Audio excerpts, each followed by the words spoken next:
We are now streaming. Welcome, everybody. I'm so thrilled that you have been able to join us. I'm Tennille. I guess you've got to know me. You've got to know Val here today, and you've got to know Susan as their interviews have been live. Let us know that you're coming on. And if you're here, let us know where you are from. And because we want to know and get a little bit situated with you. And I have asked, well, I should just say welcome. Welcome, Val. Welcome, Susan. Thank you. I've been getting emails on what are some of the questions that that came forward from the people who have listened to your interviews. And so that's where I want to dive in today. And really, the theme of the questions that I received was on weight change. And this oh my goodness. And Susan, you talked about an interview is like overnight, you decided, you looked down and you're just like, oh my goodness, I just gained weight. It just appeared overnight. And you had a great story of, going to the doctor and hoping your blood work showed that your metabolism had slowed and you wanted a pill. And that wasn't what was actually happening. And, Val, this is an area where, when we talk about menopause specifically, I know that the population and the support that you give to females, to athletes, there's so much around our body image. So I want to actually start just really high level. And Val, I'm going to ask you for your expertise here. It's just can you help us understand what's normal in menopause and this thing that is happening to so many of us in terms of weight gain or change? Sure. Well, I can start by saying that there are a number of studies that have been done over the years to really identify what is quote unquote normal in terms of weight gain during the menopause transition. And most of those studies will show that on average, women can expect to see about a 5-pound weight gain. So when I tell women that, they're like, yeah, right.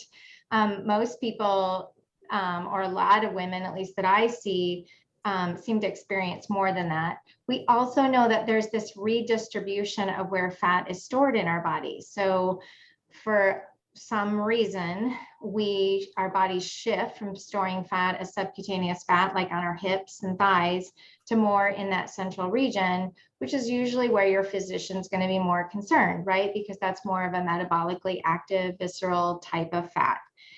So that's what the research says, is that, okay, it doesn't necessarily have to be inevitable, but it is quite common that we see that. And what is the reason for it?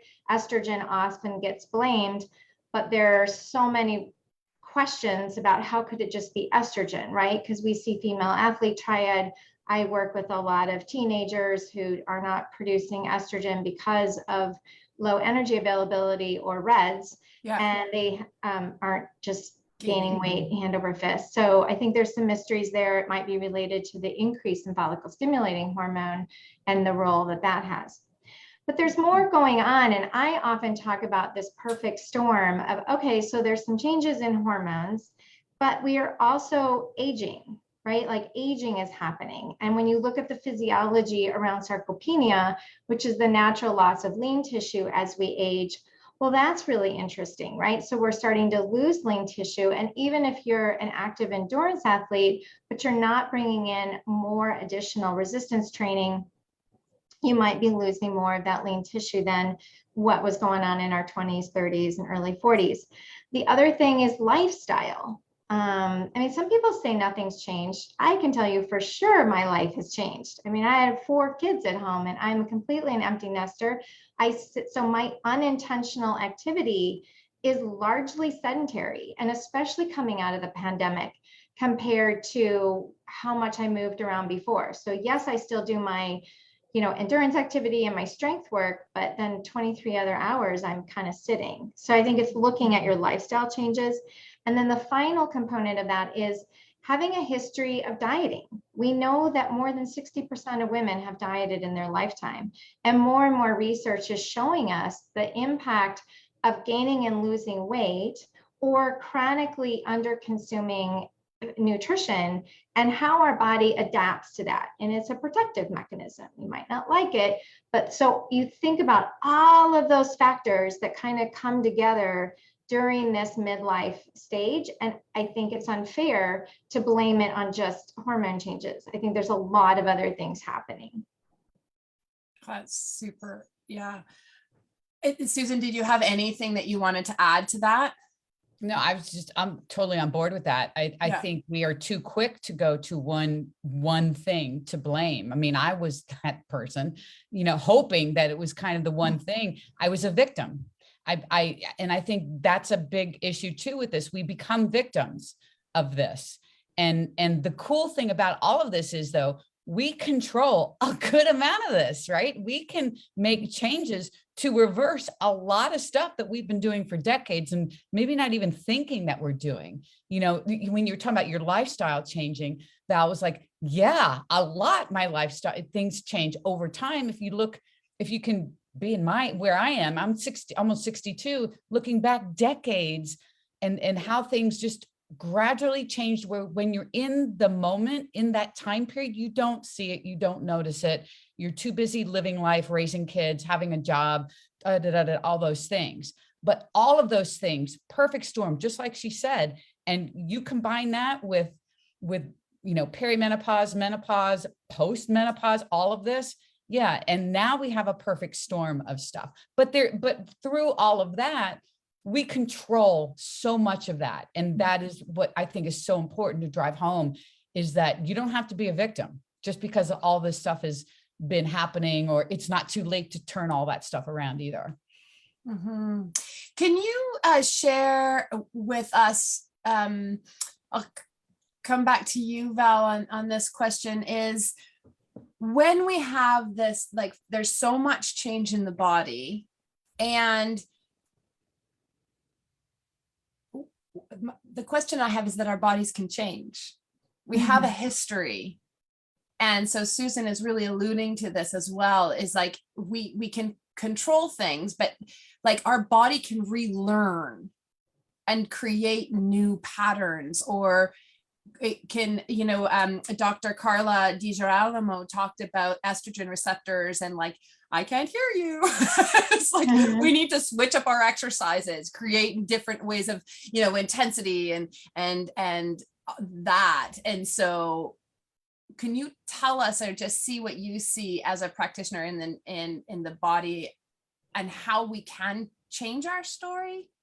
Yeah, well, I think it starts with recognizing that something is changing, and that you're not an anomaly, you're not crazy, you haven't done anything wrong. And I think kind of to what Susan said, like this word victim, it's like, oh my gosh, I'm the only one that's having this chaos happen physiologically and around me. So coming back to, nope, this is actually normal. A lot of this is really normal. It's just we've been sold, and brainwashed on the idea of anti-aging and that our bodies shouldn't change. And I always think back to, well, if we would tell that to an adolescent going through puberty, which sometimes I have some adolescents who believe their bodies shouldn't change, and then they kind of battle with their biology.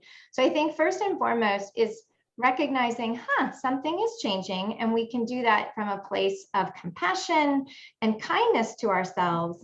And then ask questions, just like you're doing such a great job, Tennille, of delivering these experts to people to say, okay, now take your own situation and listen to the narratives that the clinicians are giving you and see what fits and what doesn't fit. And then you can go down that path a little bit.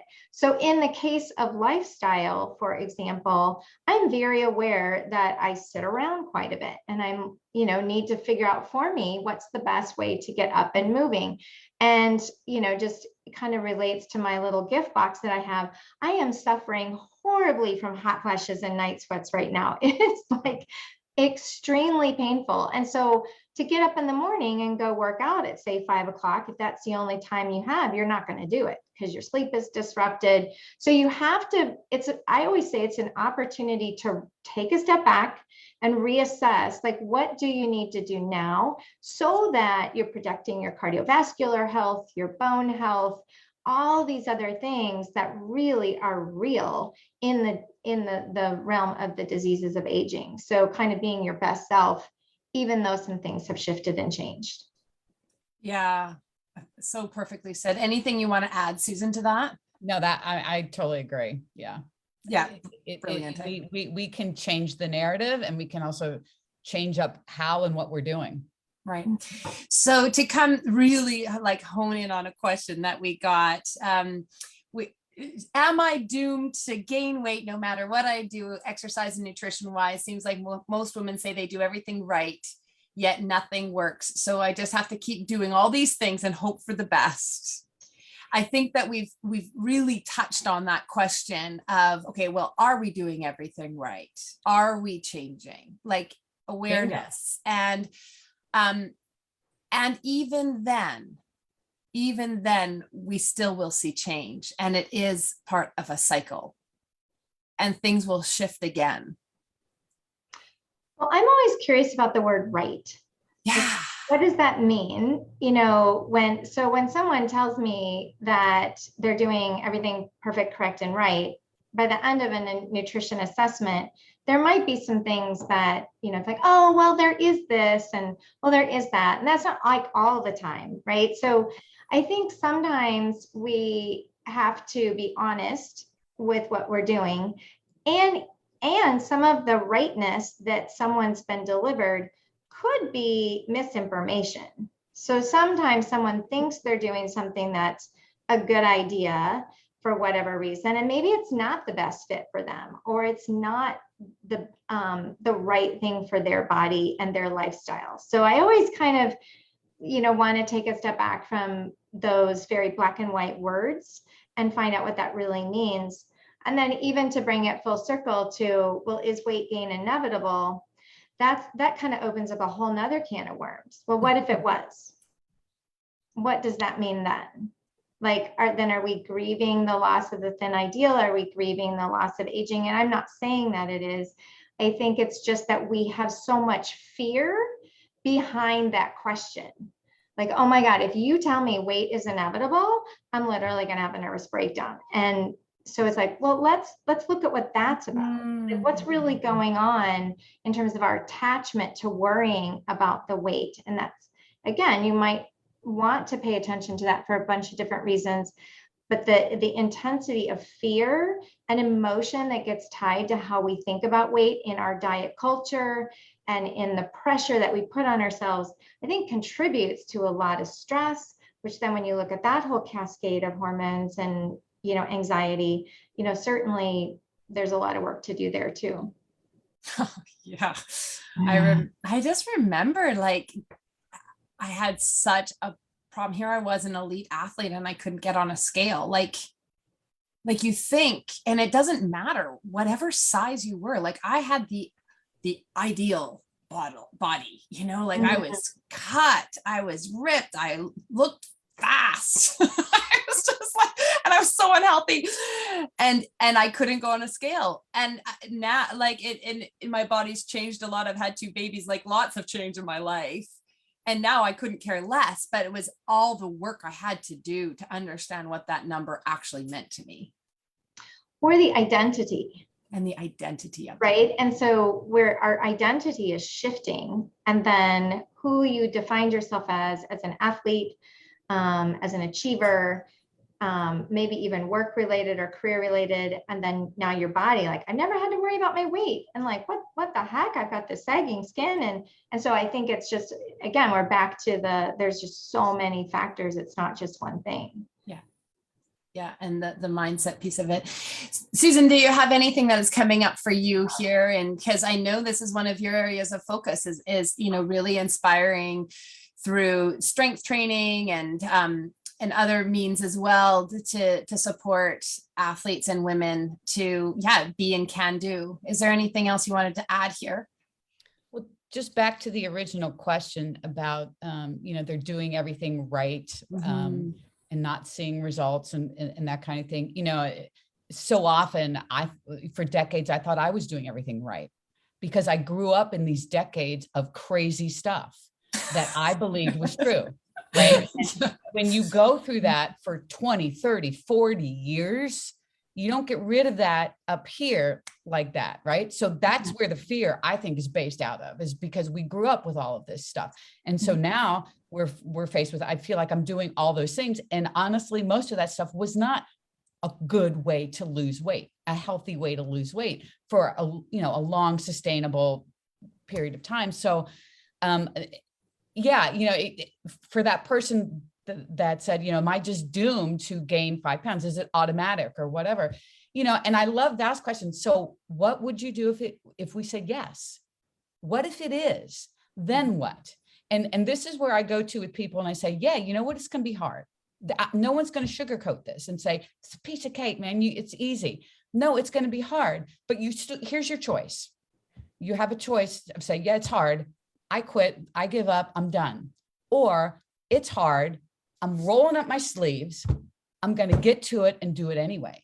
And that's kind of where I tell people, this is again, something you have the ability to change that narrative. And yeah, it's hard.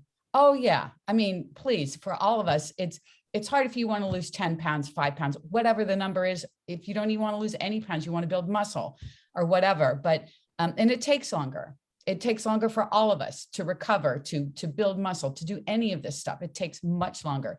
But the thing is, you can still do it. It's just, we need to have people stop using it's hard or it's going to be hard as the justification for not doing it, because that's what I see a lot. They give up very easily. It's overwhelming, and I get it. And that is the hardest piece, the hardest script to flip, I think, is because of all those decades of stuff that we believed. And now we're slapped with what? That wasn't right. For all of these years, are you kidding me? I can't eat like I ate when I was 30 years old.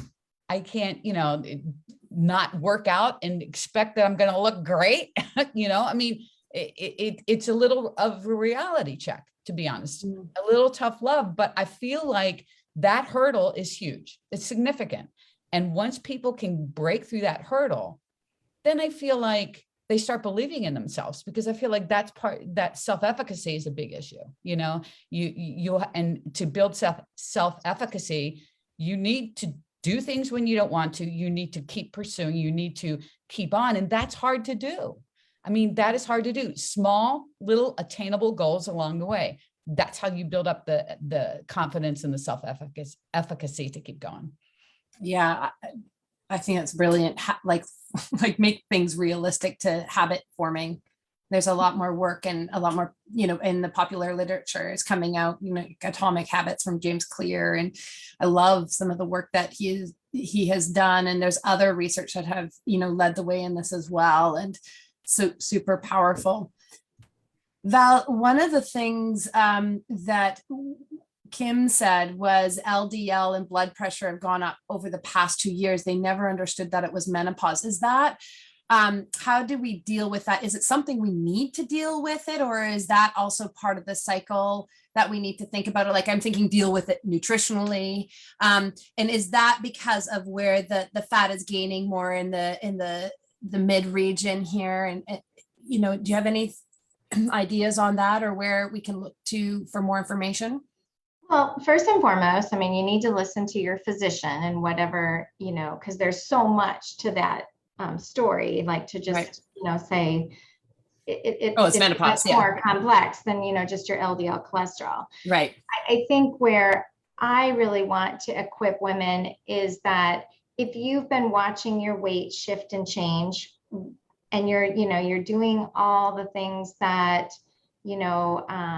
you feel are healthy and good for your body, and there's just this, kind of medical mystery as to why your weight's changing, and then along with that, your cholesterol's changing. What I would encourage people to do is to be careful when someone says, well, you just need to lose weight to correct your LDL cholesterol, because that's where I feel that there is enough research and that separates those two. So it's a little bit like we correlate weight shifting with a change like LDL cholesterol. So a good example to think about correlation in terms of studies is that we're coming into summer, right? And there's certainly data that show that more people eat ice cream in the summer. And there's also data that show that more people die from drowning. But we can't say that eating ice cream causes drowning, right? So this is a little bit of what happens with weight change and things like cholesterol measures. So someone might eat more fruits and vegetables, eat less saturated fat, change up their, activity routine, drink less alcohol, and they lose weight. And then it's, well, weight loss also equals lower cholesterol. So then we can't necessarily say that weight in and of itself is responsible for the lower cholesterol. And when you look at mechanistic studies, we do see that estrogen, so there's a lot of people that don't have a weight change and their LDL cholesterol, for example, is going up, and it's highly correlated with changes in estradiol. So I see this in female athlete triad. Again, these are premenopausal. So these are women or girls who are normally in their reproductive years. Certainly with anorexia nervosa, we will see elevated LDL cholesterol. And so it makes sense that, okay, well, as estradiol is also, fluctuating and decreasing, and this is where the studies will show it's more likely towards the end of those perimenopausal years in terms of where you'll start to see the spike. And then postmenopausally, it generally will potentially plateau. But again, you've got to go back to your physician. There's so many other markers they could check in terms of C-reactive protein, other inflammatory markers, a cardiac scan, where a calcium cardiac scan. So if you really have a history of cardiovascular disease and you're getting really alarmed by this changing LDL cholesterol, to maybe dig in a little bit more and ask more questions. That's kind of my story on that. Yeah, I think that's super interesting. And coming back to, right, let's understand what we're exactly looking at, become aware. And awareness is, I think this is the real tie together point of, like what we're talking about, what your interviews really brought forward is it takes time and it takes effort, it takes courage, and it takes a whole lot of curiosity to come into a space where we'll say, okay, like, well, what's happening? Yeah. And, and kind of related to that is that it's the behaviors themselves are really what demonstrate health improvements. So if you're constantly seeking after changing the number on this, I always say it's like a number on the piece of tin. And if that's all you're fixated on, you're gonna feel stressed and anxious. And that probably is gonna backfire in terms of many, many different ways. But if we can shift and focus on, all right, I need to eat more fruits and vegetables. I need to decrease my intake of red meat. I need to eat more plant-based protein. I need to move my body a little bit differently, like Susan was saying, like maybe I need to work with a personal trainer and add in some good resistance training. Those are processes, as James Clear would say, that we can specifically do small steps on versus that goal of, I just want to lose weight. Instead, working on the processes, those are things you can do. Those are behaviors you can change and have control over, and then you're getting control back too. It's just that if you don't see the scale change, kind of, I think what Susan was alluding to is that women then it's like, this is too hard, and they back off because you're only focused on that measure. And you have to come back to, look at how much better you feel or how much healthier your diet is. You might feel stronger. You might have a better balance. You're not gonna like fall over and fracture your wrist, which we all are at risk for as we get into our 70s and beyond. So it's really recognizing that health over weight, which it sounds like some of your listeners have picked up on. It can really be very mentally helpful to do that shift. Yeah. Yeah. And I think Susan, and we talked about that in the interview with you and saying, okay, what does it actually feel like? What does that actually even look like to feel good in your bones, to have this feeling of health? And sometimes it's hard to describe, but I think that that's the process, like that you're speaking to, Val, is like, let's get it, we have a comment from Tracy, let's remove the emphasis from the scale. Absolutely. That's exactly what you were just speaking to, Val. And Teal asks, how do we dismiss the weight changes when we're constantly judged by it, even by the doctors?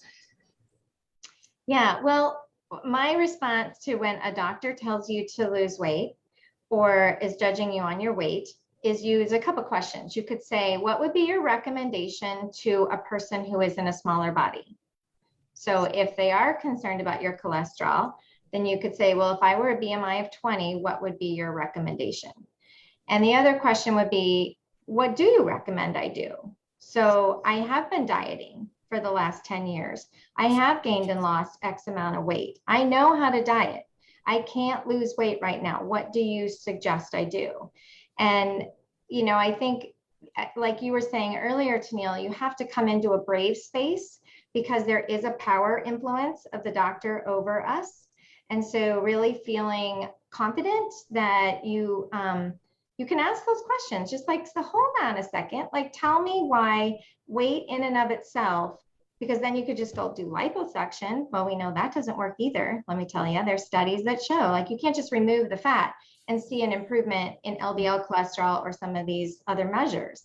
So there's something about behaviors, and it's about behavior change. And that's what we need to, and there's definitely just from a validating standpoint, way too many physicians out there that are focused on BMI, which is just BS, like I always say. I love that. That's, yeah. Susan, one of the things that you do is bring, when we talk about the, coming and creating change in behavior, that's Val's, speaking to, it's finding your community. And I think that seeing other people that are going through, and this is why you too, Val, have incredible communities that you have in groups talking about body image, for example, and come into feeling like you're heard, you're seen, you're supported, you are in an active place where we can take on the challenge, because doing it on our own is going to be hard. Absolutely. And that's what we have in the inner circle. And research shows you surround yourself with like-minded people, you're going to be more successful, than you are trying to do something by yourself. I think that's proven over and over and over again. So I think, having a community is vital. Totally. All right. We have a gift basket. Yeah. We totally do, don't we? Okay. Can you tell us about the gift basket? I'm so excited about my gift basket. So it's what you'll get. It's a little card that says it's a chill out and have a merry menopause gift basket, right? Because I'm like all about like being cool. So one of the things in the gift basket, maybe some of you have seen this, but it's an ice roller. Have you guys seen these? It's like you put it in the freezer so it cools down your face, your neck. So it's a nice little ice roller. The other thing is these little fans you can put on your phone, your smartphone. It just plugs in, and then anywhere you go. This is the most amazing thing. It's a sweat and rest bath beads that it's just amazing. Like rave reviews on that. Yeah. And then finally, these are all my favorite things. That's why I'm sharing them with you guys. Is a nice little Lily Silk pillowcase. So it is very cooling on your face for sleeping. And it also can help reduce wrinkles, supposedly. We'll see about that, but. Oh my goodness. Yeah, so it's just all about like caring for yourself and honoring your body and finding ways to, not just, dismiss or be a victim, but really care for yourself in a really meaningful way.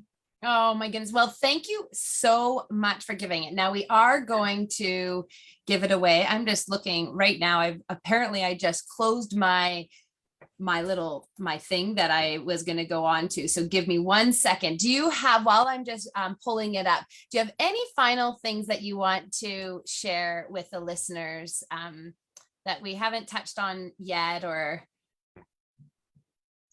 Well, I want to just piggyback what Susan was saying too. I mean, I think the camaraderie is so, so important. You know, I keep thinking of it in terms of coming together so that we can reclaim the wisdom that us midlife and older women need to take up in terms of taking up space in the world, and how important it is for our younger peeps, you know, our younger ladies who need us to be strong with whatever's happening with wrinkles or body changes or whatever. And especially for athletes, like being an active exerciser, staying really active and involved in that community of athletes, you know, continuing to be a strong person, I think sends a really powerful message to the women you influence as well as younger women. Mm-hmm. Thank you so much. And how about you, Susan? Yeah.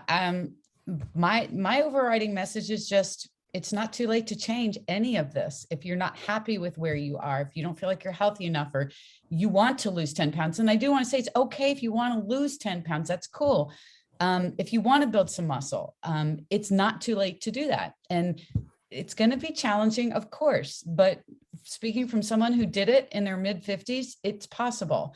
It just surrounding yourself with those right people, I think, is going to be the biggest help that you can do for yourself, and be honestly aware of what's going on with not only with your body, but what you're consuming, or you're working out, your habits, build on your habits, and you can change anything. And I think that's the coolest part. It's not too late to change. Awesome. Okay. Susan, give me a number between 1 and 25. 18. Perfect. We have got, I think actually she's Canadian. Can you send these to Canadian? Okay, we said to US. Okay, so you know what? Adren Adele Cog, you are the winner of the incredible menopause basket. I think that she's in the United States. So we have got our winner there. Thank you so much. I will connect you to Adren through email, Val. Thank you for your generosity to both of you. And particularly, I know that Adren is going to love it. I know that she's just going to just totally love it. So, and to all of those that came on, to Tracy, Teal, Marie for coming on, we are thrilled that you were able to join us today, and to all those that are going to listen in later. I know this has been another amazing, you know, thing to come together and share really good information. I do think there is, I'll just say one thing, you know, Teal has more questions, and like how to, like this whole idea of working with doctors and changing the paradigm of what this means. If it's not weight, if we're not driven by weight, how do we be in health? And what does that mean for prescriptions and ongoing the dialogue? I think that what, you know, we do need to close up here, but I just think that there needs to be so much more said. And I look forward to being part of that solution and bringing you guys on. And yeah, so thank you. That's all. Thank you so much. Thanks so much.